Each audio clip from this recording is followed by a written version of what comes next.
to ask yourself the question, can I finally come in the frame? Get all the answers now with your host and comeback coach, Delores Jones.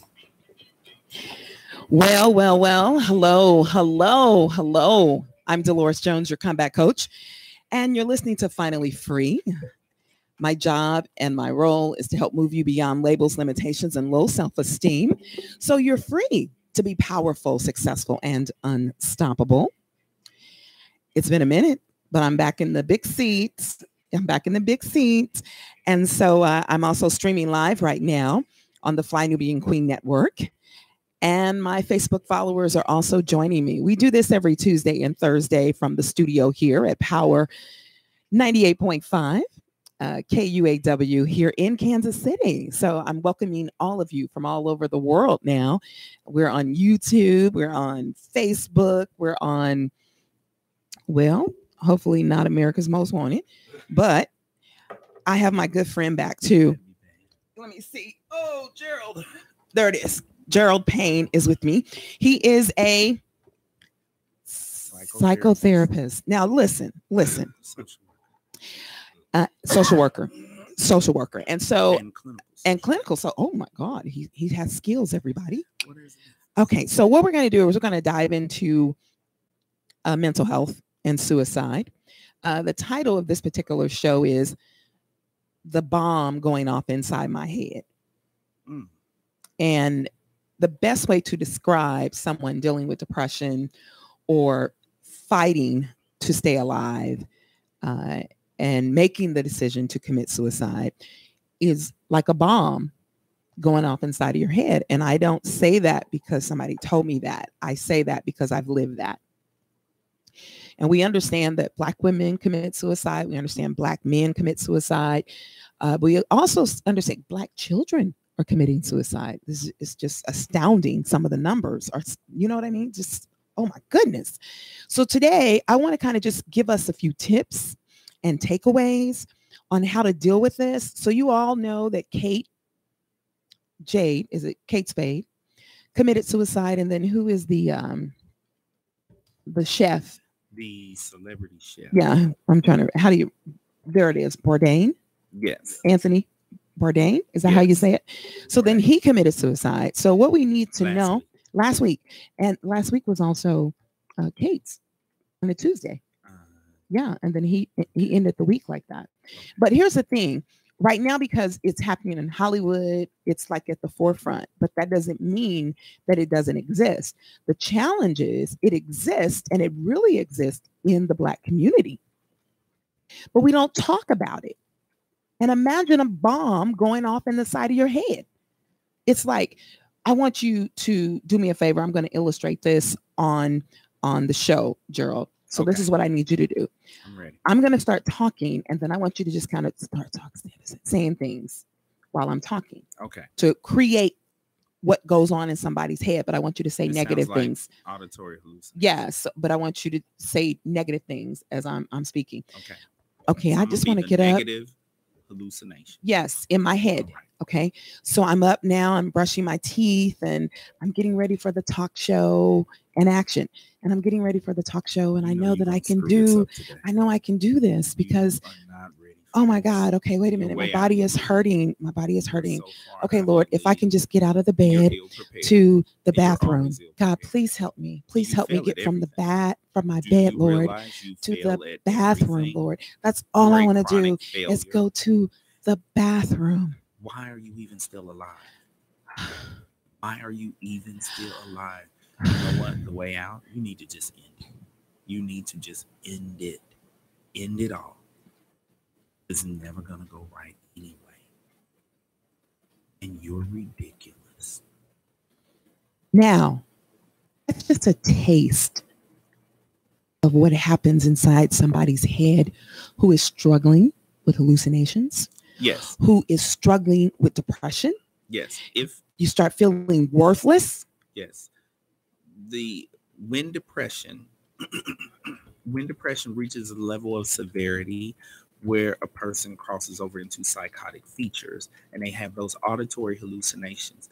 The reason why I said the specific things that I said is because I wanted to address that oftentimes the auditory hallucinations will tap on specific symptoms. And so when I said, you know, you're ridiculous, you screw everything up, that is the depressive symptom of worthlessness. Yes. And so when I made the statement, you never do anything right, you need to just go ahead and end it all, that taps up on the depressive symptom of hopelessness. Okay, these are the symptoms of severe depression, and the symptom of hopelessness is the primary symptom that leads to suicidal ideations. Because once a person begins to feel like, okay, my life is never going to get better, I'm never going to be okay, I'm never going to feel better, I'm never going to be successful, I'm never going to be a good employee, I'm never going to be a good mother, I'm never going to be a good, you know, daughter or son. Well, then the automatic next thought is, well, why continue? If things are never going to get better, why continue to live this life? That's when it crosses over to suicidality. Okay. And so, you know, when a person has hallucinations, psychosis, it is like that. Like they're trying to have their thoughts, and then they have this running voice in their head. Yes. That does not sound like their voice. And so when I assess for it, I always ask people, does it sound like you or does it sound like someone else? Because if it sounds like them, oftentimes it's their own thoughts. When it sounds like a voice that is other than theirs, it's a hallucination. But it is possible that your own thoughts can sound like that. Yes. Self-deprecating thoughts. Okay. And which so is not psychosis. That's no, but it's like stinking thinking. Yes, low self-worth. Okay, low self-worth. And this happens, and it can come through trauma from being, you know, when you grew up. It could come from being in the wrong type of relationship. There's so many things that can lead to your feelings of worthlessness. Yes, oftentimes it starts in childhood, where a person receives messages throughout their childhood that they are not of value and not of worth. And so, for example, if you have a parent who is a struggling addict, and then let's say the parent ends up dying of an overdose, that sends a kid a message that, okay, you are less important than drugs. The drugs are more important than you. She loves her drugs more than she loves you, or he loves his drugs more than he loves you. Well, if you are of less value than a street substance, you're of no value. Or when a kid grows up in a situation where the parent always puts whoever their latest man is ahead of the kids. And, you know, so the man comes in the house, he takes over, and she caters to the man, and he gets steak dinners and baked potatoes, and the kids are getting like Roman noodles. That sends a kid the message, okay, I'm of less value and less importance to my mother than this new man, but he's new. Right. So my value must be really low, because this fool, he's brand new up in here. And he's already more important than me. Steak and potatoes. She's already choosing him ahead of me, because a lot of times what happens is the new man is like, I don't really like your kids. And he's abusive to the kids. And so when she sits silently and allows it to happen, it sends the kid the message, you are not of value. Now, when it comes to abuse, when you have parents who are physically abusive to their kids, that sends kids the message, okay, I am of less value. Because a lot of times in these families, when I have victims of abuse, a lot of times they'll note that they also had a pet that did not get beat. So it's like, well, dad never beat the dogs. He beat us for not taking proper care of the dogs. If we didn't feed them, if we didn't walk them, but he never beat the dogs. They could crap in the middle of the floor and the dogs did not get beat. And so we were of less value than the family pet. Wow. And so that sticks with you all the way into adulthood. As you know, I am exclusively live right now on the Fly Nubian Queen Network, and I have a couple of questions coming at us, and I don't want to miss Irene And Glenda said she knew something was wrong and she immediately went to the hospital. But Irene said she experiences depression. And we're going to talk about that because recently they released a study, well, actually facts, that by 2020, suicide is going to be considered the top killer next to, I think it was not heart attacks, but it has gone to number one in a lot of places. Well, so she said, so Irene, who's watching, she said that, I'm going to read this. She says, depression sucks and I can't seem to snap out of it. I don't feel suicidal, but it's draining me. I sleep all day. I sleep my days away and I avoid people. So those are like symptoms. Yes. Okay. One, she's saying she can't seem to snap out of it, which is basically a way of saying the episode has not passed, because depression does occur in episodes. Okay. And an episode can last a couple of weeks. An episode can last. I mean, it depends upon the person. And so the snapping out of it part is she's waiting for the episode to pass, and it has not passed yet. And the thing is that this is where therapy comes in, or, psychotropic medications, different things like that, to assist with the passing of the episode. Okay. Having trouble getting out of the bed. We've talked about this before. Having trouble getting out of the bed and sleeping. That is the symptom of hypersomnia, where a person is feeling tired and fatigued. They do not want to get out of the bed. They sleep 12, 14, 16 hours a day. That was me. Okay. And the thing about, and every person can experience this, the thing about sleep, you can sleep so much that you become tired from the sleeping. Mm-hmm. And the excessive sleeping then makes you even more sleepy, to the point that it's almost like you can't hardly even open your eyes, because and that happens with any person. You don't even have to struggle with depression. Like, too much sleep can kind of take over a person and can make you even more tired, and that is something that can happen. And so, what she may need to do, one, is figure out what type of depression it is. Is it psychiatric or is it situational? Psychiatric depression is major depressive disorder. Situational depression is adjustment disorder with depressed mood. If it's situational depression, then therapy will really come in handy, because addressing and processing through the situations will oftentimes help to lift the depression and cause the episode to come to its conclusion. Psychiatric depression, which is just about brain chemistry, it comes on out of the blue. It doesn't have to be triggered by anything.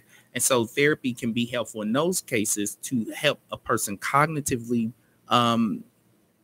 process through their thoughts that are depressing thoughts. Okay.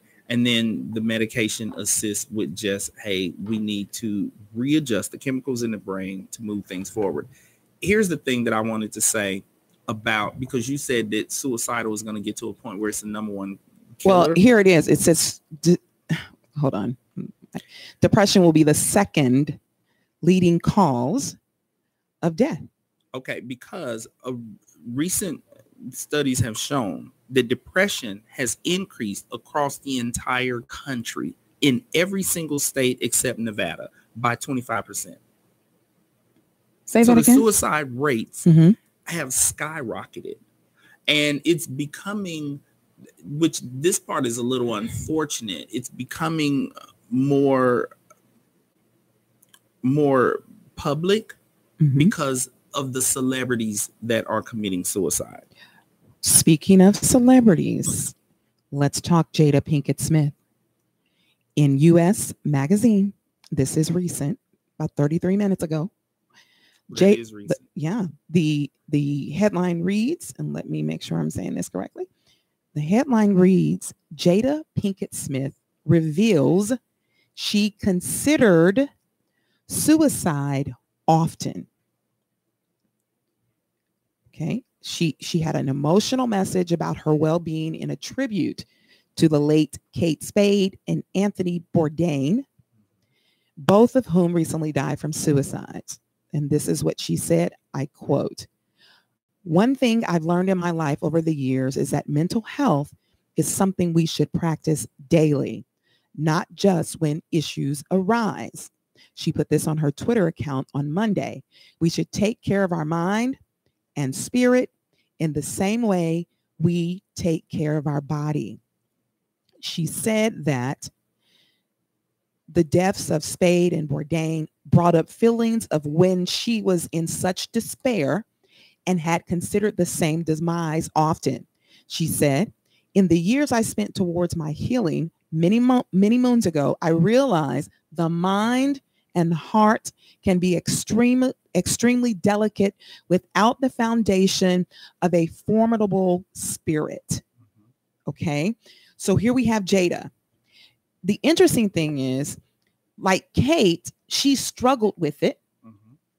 Her sister was aware of it, but in a Kansas City Star article, the sister said Kate didn't want to get help because Kate didn't want to tarnish her brand, because her brand was associated with happiness. Right. And she thought if she admitted she was suffering from, I think it was clinical depression, yes, or major depressive disorder. Yes. Now, is that the same thing as bipolar disorder? No. Okay. Is bipolar a psychiatric depression? Bipolar is psychiatric, and Okay. major depressive disorder is psychiatric. Okay. The only difference between bipolar disorder and major depressive disorder, bipolar disorder includes major depression, episodes of depression, but it also involves episodes of mania, manic episodes.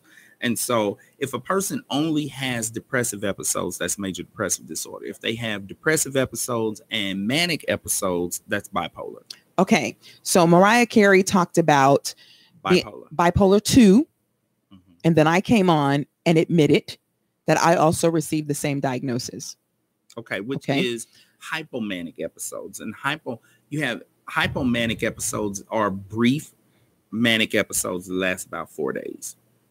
Manic episodes can last like a week or even longer. Okay. Manic is when you're really creative and you get up and you make things happen. Yes. Well, yes. A lot of artistic people, entertainers, people like, in that field of work, yes, have revealed that they struggle with bipolar disorder. It does have a creative side to it. Very much so. Not with every person, but with a lot of people, because what happens is it's the symptom of increase in goal-directed activities. An increase in goal-directed activities is basically when a person becomes manic, they're so hyped up. I'm serious. Like they're hyped and they're full of energy and their thoughts are racing, which is another symptom, racing thoughts.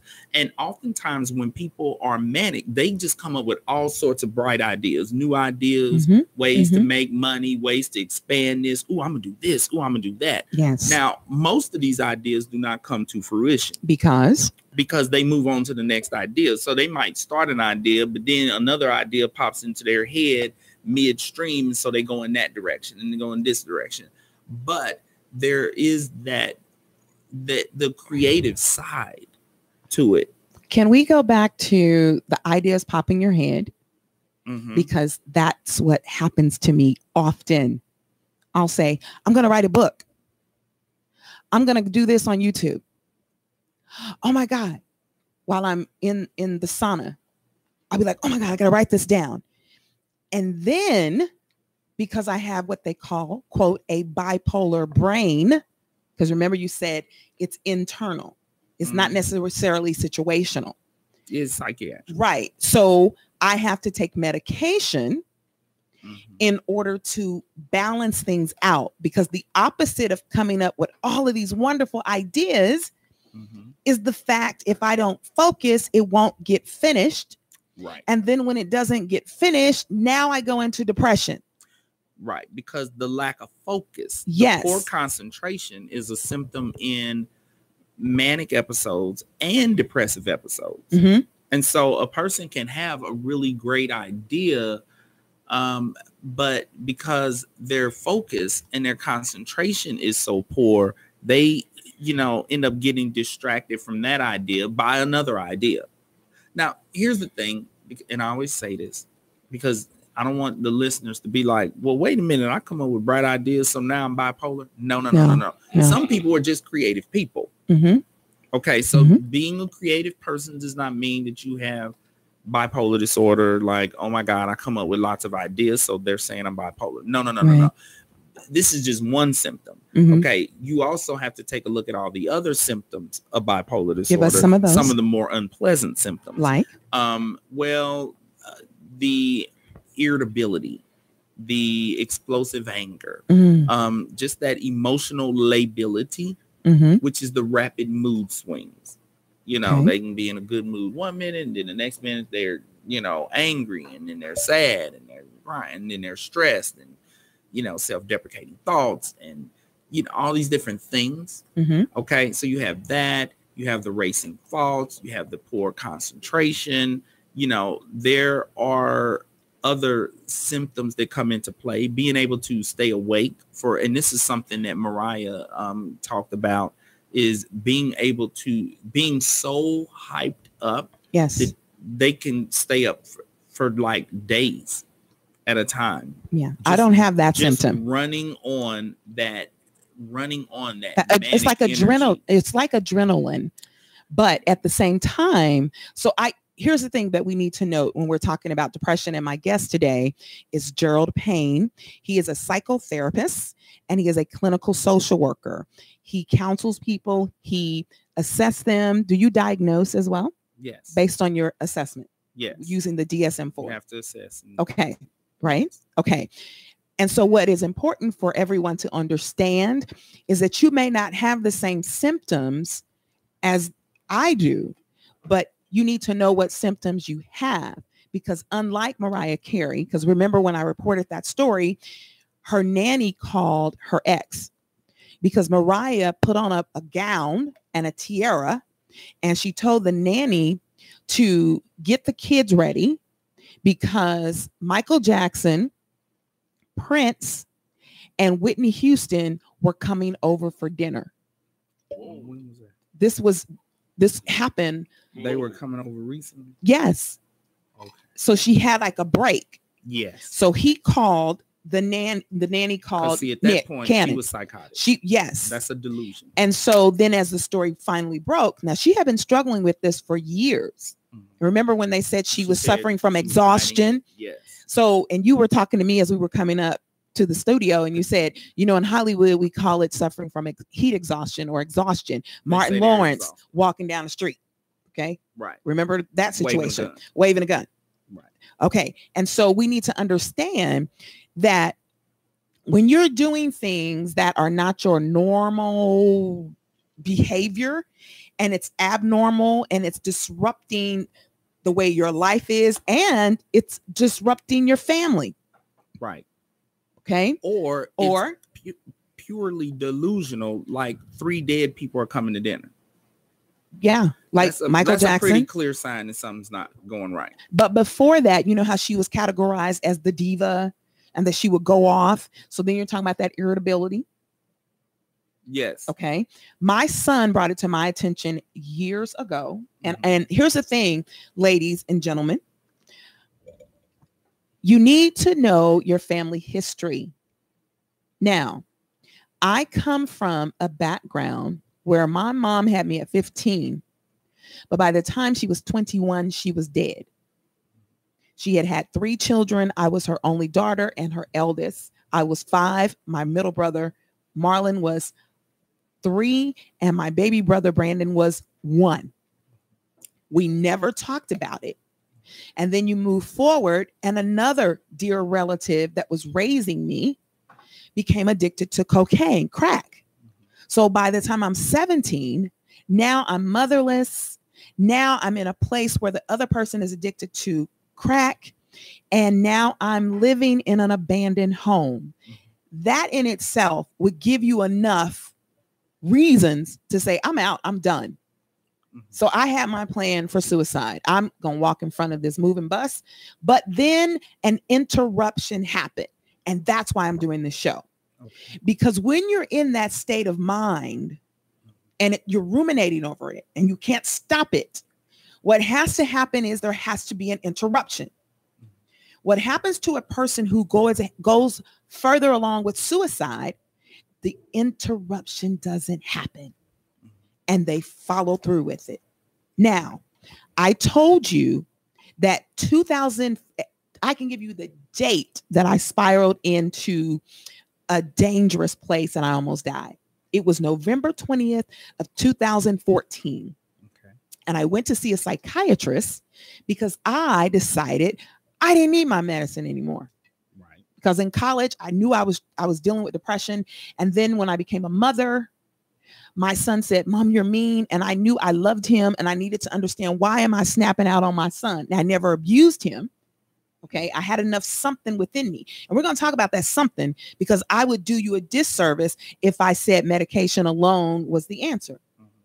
My depression can have irritability also. Yes, It's not yes. just manic bipolar episodes. Yes. Depression can have that symptom of irritability. So that's probably what he was reacting to. Right. And so I said, God, what was going on with my mother? She was 15 years old and she's on heroin. Mhm. So when Whitney Houston died and then Bobby Christina died, it was like me looking at my life on some levels. I gave my life to God at 13, but I committed to a relationship with God at 17, which was the time I became homeless. Mhm. Through that, I didn't really know what was going on. I just knew I would go to church on a Sunday and the spirit would be high. And then I would go home to my husband. Mhm. And I was so sad. Mhm. I was never happy. There was nothing he could do to make me happy. For one, I entered the relationship under false pretenses. And what I mean by that is sometimes when we go into a church setting, a religious organization, you are told what you should do versus understanding that you have a choice. And so I married a man based on a prophecy of that this was supposed to be my husband. And I did not factor in that he broke my heart, that he cheated on me and all this, went away to college, had someone who adored me. But in the back of my mind, remember, the enemy is after your mind. In the back of my mind, all I could hear was, you're supposed to marry so-and-so. And what did I do? I sabotaged my future on some levels. And I did 7 years. And I'm going to say 7 years because it was like a living hell for me. And then I didn't believe in divorce. Okay. So then next thing I know, now I'm like, I'm going to get me a man on the side. So now I got a crutch. Next thing you know, I commit adultery. But thank God he didn't just leave me there. So a lot of those behaviors was I was acting out. But God stopped me in my tracks and he says, no. First of all, you're going to go tell your husband what you did. I said, Lord, this is not you. This cannot be Jesus. The Lord don't tell you to confess on yourself. But when God has a purpose for you, even in the midst of your pain, he'll make you do it. So my fear was, God, he's going to leave me. And God's answer was, but I'm going to be with you. And that began my journey of healing because I could no longer run to a relationship, although I did run to another one, but I thought I was in love. Okay. My whole point with this is in the process, when I was married to my son's father, I was not on medication. Okay. I was still battling it. And I thought if I go to church and I'll get my fix, then I'll be good. But I started being more miserable because how does the praise and worship leader lead people in worship on a Sunday and the spirit is high and you're like, put your hands together, everybody, for Jesus. And then I'm dreading going home because I'm miserable. Depressed. And God would say, be ye transformed by the renewing of your mind. So then that meant I had to start gathering information. Okay. And medication is important. It's a part of the process.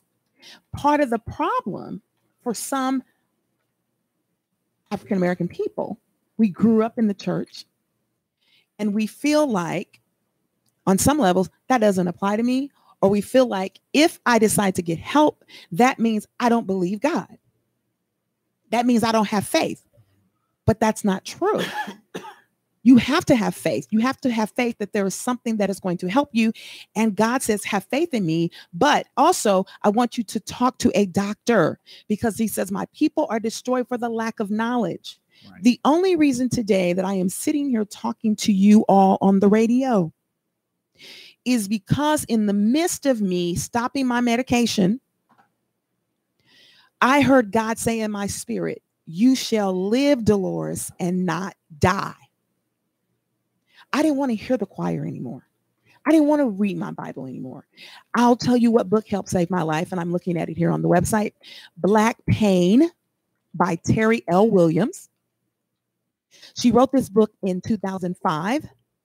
She wrote it as an article for Essence magazine, and she thought she was going to be rejected. But surprisingly, she received over 10,000 letters, over half of them from people coming out for the first time about their pain and depression. When she opened this book, she says, I was a woman on fire. And I remember when I came across her book, I was out of town with a girlfriend. I was married for the second time. And I God just gets your attention some kind of way. And I looked at the book, and because of her transparency, I said, oh my God, she's talking about me. Now, Terry is also a licensed clinical social worker. So it's interesting. You're the social worker, licensed psychotherapist. I have an MSW. So it drove me to helping other people. But then, like Terry, what do you do when the counselor's sick too? What do you do when the pastor is sick? We start talking and we start sharing information. Terry was managing careers of people like Michael Jackson. She was on the A-list with everybody. But then when the party was over, she went into her room one day and she did not leave for 3 days. And Susan Taylor, who was the editor of Essence at the time, they went to Terry's house and they found her. And she decided to go into therapy. But that was 20 years of suffering in silence. I slept through 2015. I went to church and eventually I had to sit down because my memory was shot. I couldn't remember the words to anything. Now I'm working with a completely different doctor who is giving me all these different medications because we're not on the same page, but I'm taking the meds because she's the doctor. And I was dying, literally. Okay. I was dying. I was still trying to fake it because my son would come home from school and my doctor told me to stop doing social work. And I said, is she tripping? I got student loans. So what did I do? I went back into social work and then my body just broke down and my mind broke down.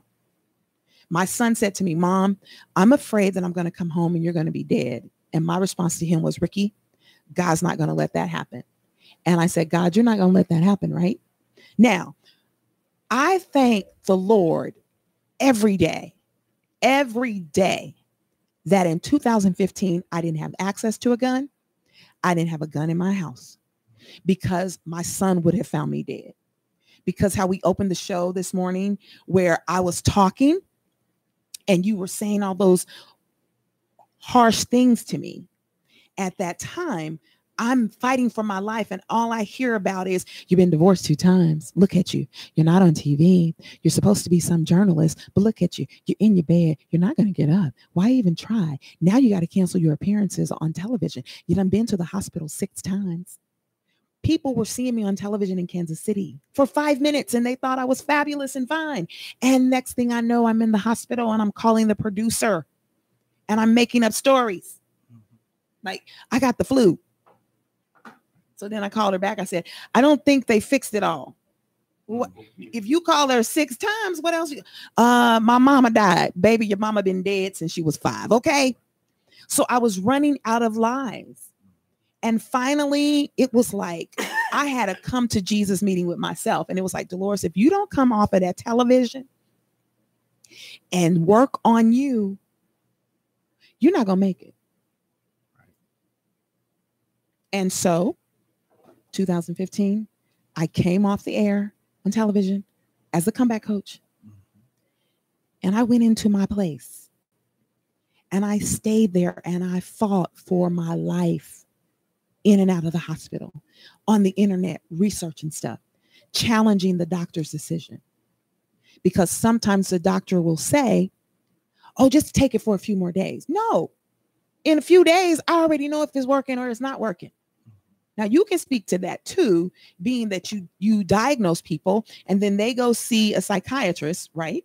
And psychiatry, because every person's body is different, right? Every person may respond differently to psychiatric medication. So one person may respond wonderfully well to Zoloft, which is, that's a medication that's been around forever because it has been extremely successful. But another person could have no response or a negative response. I had suicidal ideation immediately. By the first day, done. I wanted to kill myself. Exactly. And so what psychiatrists have to do, they have to get familiar with your body and your system and how you process medication. Yes. In order for them to figure out the correct medication, the correct dosage, the correct combination of medications, because one person may respond to something and another person may not. They call it cocktails. Well, I mean, in the medical field, medication cocktail. They're like, what? So let me combination. So let me tell them what combination I'm on now that works for me. It's working for me. Like Terry Williams, I'm on Celexa. Celexa is an antidepressant that works on serotonin in your brain. And I'm on Wellbutrin XL. And Wellbutrin is usually given to people who want to stop smoking. So what we have to understand is there's certain medicines that have multiple, what's the best way to say that? Well, they can have more than one use. More than one use. So I take Celexa, I think it's, Wellbutrin is an antidepressant. Right, they're both. It just happens to have a positive side effect of helping people to stop smoking. Okay. Just like a lot of the bipolar medications are not only used for mood stabilization, but they're also anti-seizure medications. So a medication can have more than one purpose. But my dosage, you talked about dosage. And get to the right dosage is 40 in the morning and 40 at night on Celexa. Okay. That's not your usual because you have to be very careful. With Wellbutrin, I take 150 in the morning and 150 at night. The dosage is supposed to be 300, but when I took 300 at the same time, I was sick. So you also have to know how to work that thing out. My doctor, who has been my family doctor, because I eventually left the psychiatrist alone because that was killing me. It wasn't working out. And she was adamant. And in fact, because I wouldn't follow her orders, she just said, I'm not going to see you anymore. And she told me a horror story about one of her, she called them her bipolar babies. That in itself is an insult. And that he stopped taking his medication. And she said, and he died. And I was like, so when she told me she was done with me, I was like, no, I'm begging her. But it was the best thing she could have done for me is to say, I'm done with you.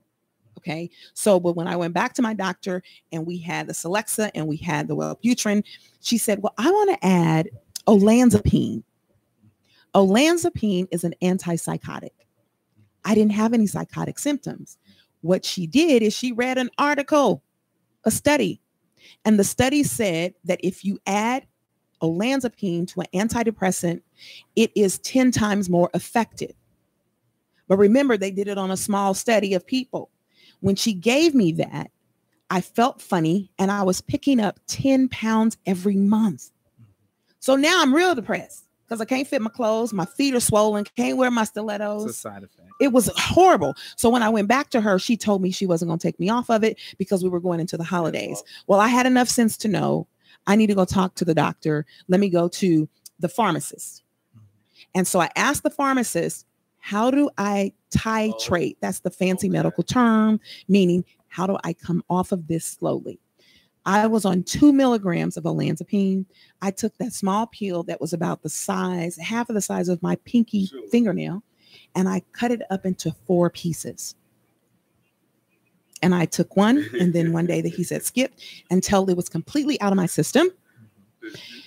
Got a personal trainer, but all the while, I must tell you this, my relationship with God was consistent. I had to focus on my faith and what I knew he promised me. And I had to surround myself with people who believe the same thing.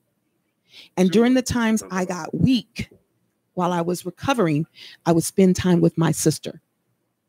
Because when you're depressed, you want to isolate, but that is not the thing to do, because that's when you're alone and that's when it comes in for the kill. And isolativeness is another symptom of depression.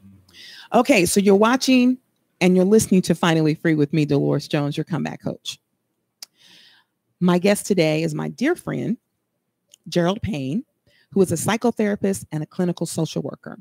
So on the radio side, we're going to close it out. But on Facebook with the Fly Nubian Queens, we're going to continue to share some information with you. All right. So thank you all for listening on Power 98.5 FM. I'm Delores Jones, your comeback coach. I want to help you bounce back better, not bitter, through life experiences and bad. All right. So now we're done with the radio side. But we're going to